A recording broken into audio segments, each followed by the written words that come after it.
The Kingdom of Norway as a unified realm was initiated by King Harald I Fairhair in the 9th century. His efforts in unifying the petty kingdoms of Norway resulted in the first known Norwegian central government. The country, however, fragmented soon, and was collected into one entity in the first half of the 11th century. Norway has been a monarchy since then, passing through several eras. Thus was born the medieval Kingdom of Norway, the realm of the Fairhair dynasty. Fairhair dynasty, traditional and modern views. According to the traditional view, Norway was the hereditary kingdom of this dynasty, agnatic descendants of the first unifier king. The throne was inherited by all of Harald's male descendants after year 872. In the 13th century, the kingdom was officially declared hereditary by law. Contrary to the other Scandinavian monarchies which were elective kingdoms in the Middle Ages, Harald Fairhair was the first king of Norway, as opposed to, in Norway. The traditional date of the first formation of a unified Norwegian kingdom is set to 872, when he defeated the last petty kings who resisted him at the Battle of Hafrsfjord. However, the consolidation of his power took many years. The boundaries of Fairhair's kingdom were not identical to those of present-day Norway, and upon his death the kingship was shared among his sons. Harald Fairhair unified Norway, at least the coastal areas north to Trøndelag. After his death, the fragmentation back into petty kingdoms happened almost instantly. However, most of them were now in hands of Harald's putative sons, descendants or allies. Although there were districts in hands of other dynasties, the concept of a central power on an hereditary basis had come into existence. It remains uncertain whether Norway can be defined as an hereditary kingdom even after the successions of Erik I of Norway and Haakon I of Norway, sons of Fairhair himself. Some historians put emphasis on the actual monarchical control over the country and assert that Olav, who reigned from 1015, was the first king to have control over the entire country. Olav is traditionally held to be the driving force behind Norway's final conversion to Christianity. He was later also revered as Rex Perpetuum Norvegiae. Only when their half-brothers, Olav II and Harald III, ascend to power, is there any weight given to the claim that the successor was predestined by some rules of inheritance and not simply through force. The Fairhair dynasty can, however, be seen as an artificial construct. It has been proposed that the genealogical lines between Harald Fairhair and the generation of Olav the Saint and Harald Hardrade is a construct in a later attempt to legitimize the then monarchs, and also provide a claim to the region of Viken, a claim challenged by the Danish. Adherents of this proposal consider Harald Hardrade to be the actual dynastic founder. This claim has won wide, but not universal, acceptance among historians. It is a disputed question whether Harald Hardrade himself actually claimed inheritance from Harald Fairhair, or whether this claim was constructed later by his descendants. From our sources, it seems reasonable to assume that Olav II and Harald Hardrade were half-brothers, with a common mother, but two different fathers. Descent from the same mother was not in Germanic understanding a proper dynastic tie, and Harald Hardrade's supporters did not base his rights and claims on that. Instead, Harald Hardrade's father was supposedly a descendant, in unbroken male line, from a younger son of Harald Fairhair. The same has been claimed regarding Olav II's line. To researchers, one or perhaps both of these somewhat obscure male line descents may be legendary. The idea of three separate genealogical male line descents of Harald Fairhair to Olav I of Norway, Olav II of Norway, and Harald Hardrade is based on saga material compiled a few centuries later, out of the material preserved or created by supporters of these monarchs. Research has generally shown a tendency to create a more prestigious past to the country, and to strengthen the claims and legitimacy of its rulers.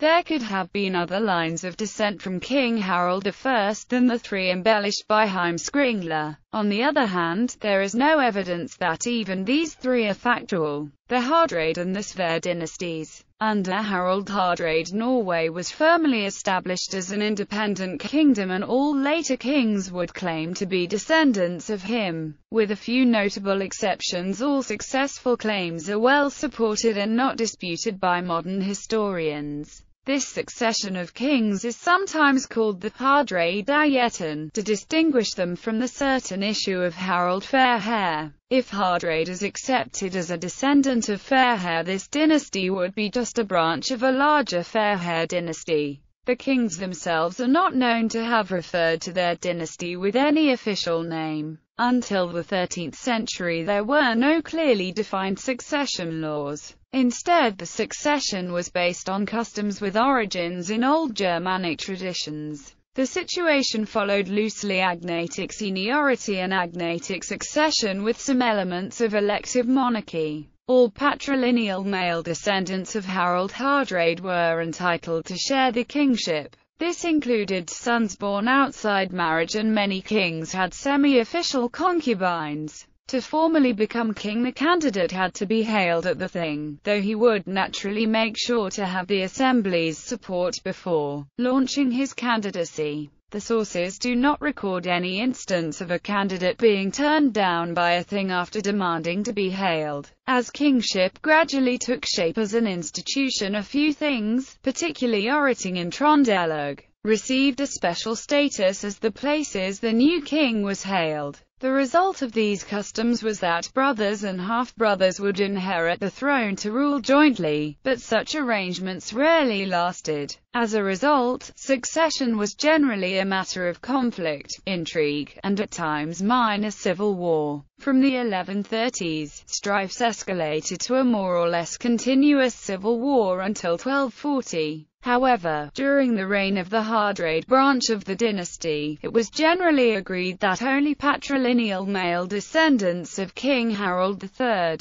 were entitled to the kingship. Many of the claims by later royal pretenders to belong to the Fairhair dynasty are obvious falsehoods. 1163, Magnus V of Norway, the son of a daughter of a previous ruler, ascended to the throne. He was supported by the church, but despite initial success, and the first example of a codified law of succession, he was overthrown by putative male line members of the old royal dynasty. In the 13th century, the kingdom was officially declared hereditary by King Håkon Håkonsson. Through a succession system that was based on primogeniture. It was also under Håkon Håkonsson, himself the illegitimate son of King Håkon Sverresson, that legitimacy of birth became a factor in the line of succession. Håkon's eldest son, Sigurd, was accordingly bypassed by Håkon's legitimate sons, Håkon and Magnus. In the tradition of the Germanic monarchy, the king had to be elected by a representative assembly of noblemen. Men eligible for election had to be of royal blood. The eldest son of the previous king was not automatically chosen.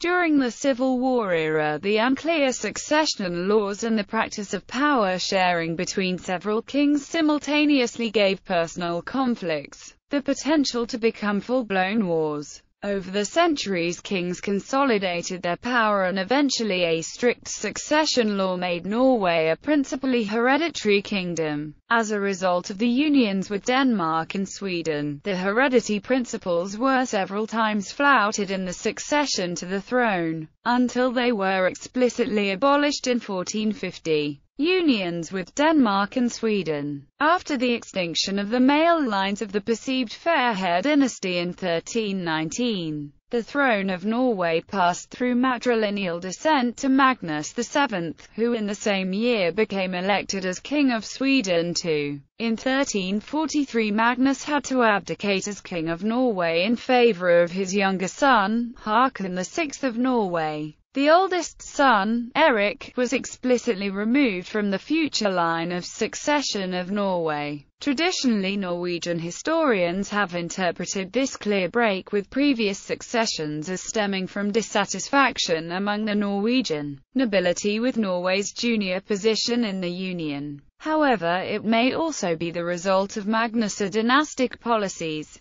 He had 2 sons and 2 kingdoms and might have wished they should inherit one each, rather than start battling over the inheritance. Magnus was at the same time attempting to secure Erik's future election as King of Sweden. The Black Death of 1349–51 was a contributing factor to the decline of the Norwegian monarchy, as the noble families and population in general were gravely affected. But the most devastating factor for the nobility and the monarchy in Norway was the steep decline in income from their holdings. Many farms were deserted and rents and taxes suffered. This left the Norwegian monarchy weakened in terms of manpower, noble support, defensibility and economic power. After the death of Håkon VI of Norway in 1380, his son Olav IV of Norway succeeded to both the thrones of Norway and Denmark and also claimed the Kingdom of Sweden. Only after his death at the age of 17 his mother Margaret managed to oust their rival, King Albert, from Sweden, and thus united the 3 Scandinavian kingdoms in personal union under one crown, in the Kalmar Union. After the death of Olav IV of Norway in 1387, the closest in line to the succession was the Swedish King Albert of Mecklenburg. However, his succession was politically unacceptable to the Norwegians and Danes. Next in line were the descendants of the Sudheim lineage, legitimate descendants of Håkon V of Norway's illegitimate but recognized daughter Agnes Håkonardottir, Dame of Borgosissel. However, the candidate from this lineage renounced his claim to the throne in favor of Erik of Pomerania, Queen Margaret's favored candidate. The succession right of this lineage resurfaced in 1448 after the death of King Christopher, but the potential candidate, Sigurd Jonsson, again renounced his candidature. See Sudheim claim. Erik's succession was one in a line of successions which did not precisely follow the laws of inheritance, but excluded one or a few undesirable heirs, leading to Norway formally becoming an elective kingdom in 1450. Starting with Margaret I of Denmark, the throne of Norway was held by a series of non-Norwegian kings who variously held the throne to more than one Scandinavian countries, or of all of them. In 1440, the Norwegian Privy Council reluctantly deposed King Erik III, after Denmark and Sweden had done the same. The nearest heir to throne was Erik's cousin, Boguslav, but the succession laws were overlooked because of the necessity to choose the same king as Denmark and Sweden. Christopher of Bavaria was therefore chosen as Norwegian king. In 1448, when Christopher died without close heirs, the union between Sweden and Denmark dissolved, as the 2 countries chose different kings. Sweden chose Charles Knutsson Bond, while Denmark chose Christian of Oldenburg. Norway was thus left with a dilemma. Once again, hereditary rights seem to have had little influence over the decisions made.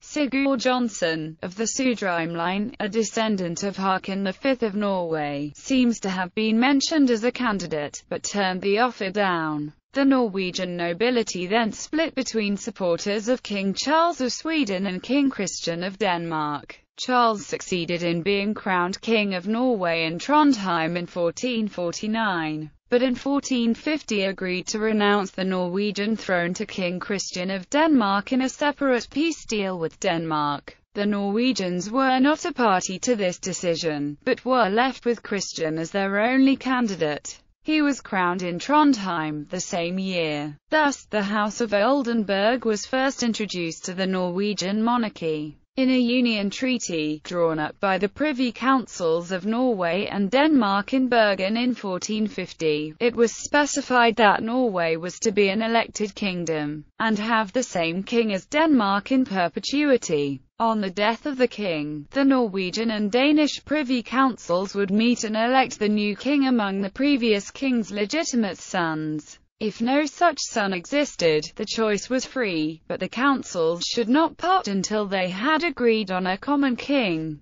The Kingdom of Denmark-Norway. On 6 June 1523, Sweden left the Union for good, leaving Norway in an unequal union with the Danish king already embarked on centralizing the government of the Union. In the following centuries, the Norwegian monarchy was characterized by a king mostly residing abroad. This weakened the monarchical governing structures of Norway. The riksråd, for example, was gradually undermined as the Norwegian nobles were not able to enjoy the king's confidence to the same extent as their Danish counterparts. The king was also less able to govern according to Norwegian needs as the distance meant he and his advisers had less knowledge of the conditions in Norway. Norway was one of few countries where the archdiocese was coterminous with the national territory. The church was therefore an important factor in trying to maintain the separate Norwegian monarchy. In the 16th century, the power struggle between the Norwegian nobles and the king culminated at the same time as the Protestant Reformation. This prompted an unfortunate set of events in which the struggle against the Danish dominance in Norway was coupled with the struggle against the Reformation.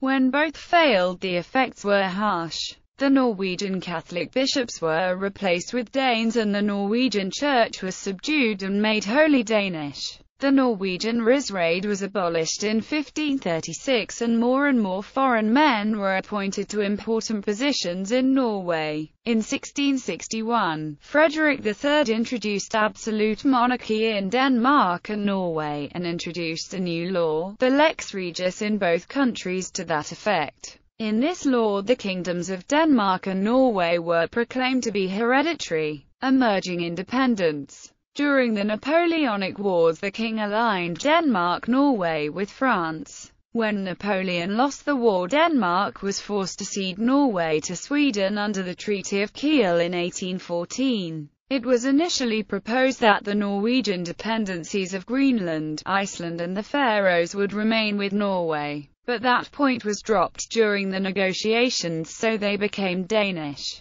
On hearing news of the treaty, Prince Christian Frederick of Denmark and Norway, the resident viceroy in Norway, participated in founding a Norwegian independence movement. The independence movement was successful, partly due to clandestine support from the Danish crown, but also because of the strong desire for independence in Norway. On 10 April, a National Assembly met at Eidsvoll to decide on a constitution. Norway eventually declared independence on 17 May 1814, electing Christian Frederick as king. A short war with Sweden later that year ended with the Convention of Moss. This led to the ousting of Christian Frederick, and the Norwegian Storting electing Charles XIII of Sweden as King of Norway, creating the union between Sweden and Norway. In turn, the king recognized the Norwegian constitution, which was only changed to facilitate the union. The end result was that the Norwegian monarchy became a constitutional monarchy. In this new union, the king was much more a king of Norway than under the previous Danish system. Norway was not to be treated as a Swedish conquest, but rather as an equal party in a union of two independent states.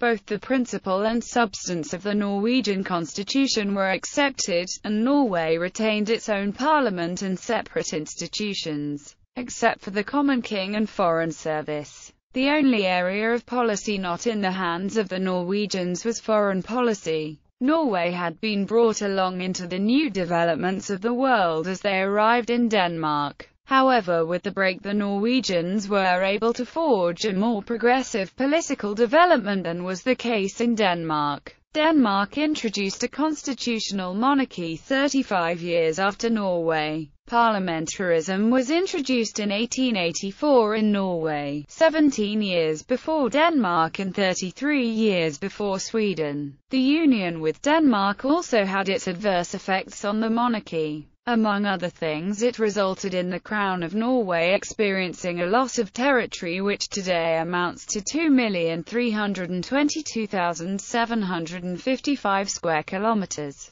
However, Norway's territorial size has been more than restored due to Norwegian expansionism in the early 20th century, which led to the annexation of Queen Maud Land in Antarctica, an area comprising roughly 2,700,000 square kilometers. Very few royal undertakings had been located to Norway, and the country is thus lacking the monumental palaces of the period as can be seen in Copenhagen and other parts of Denmark. The Norwegian Storting would propose laws based in Norway, and the king would even on occasion enact laws unfavorable to Sweden. As the Norwegian movement towards full independence gained momentum, the king approved the building of forts and naval vessels intended to defend Norway against a Swedish invasion. The union was nevertheless marked by the Norwegians' constant and growing discontent with being in a union of any kind. The Storting would propose laws to reduce the king's power or to assert Norwegian independence.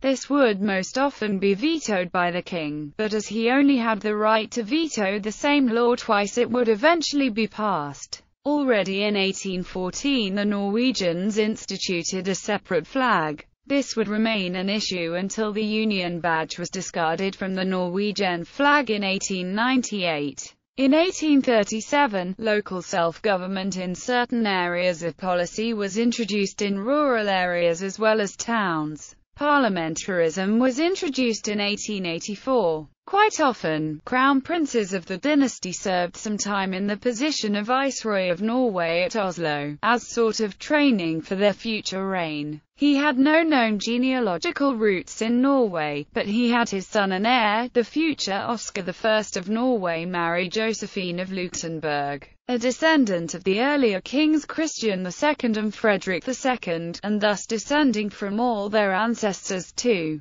Her sons, Charles IV and Oscar II, were thus issue of the so-called Fairhair dynasty. It also has to be said that the royal house tried harder to be a Norwegian royal house as well. The royal palace in Oslo was built during this period. There were separate coronations in Trondheim as stipulated in the constitution. The royal princes even had a hunting lodge built in Norway in order to spend more private time there. King Oscar II himself is said to have been fluent in Norwegian.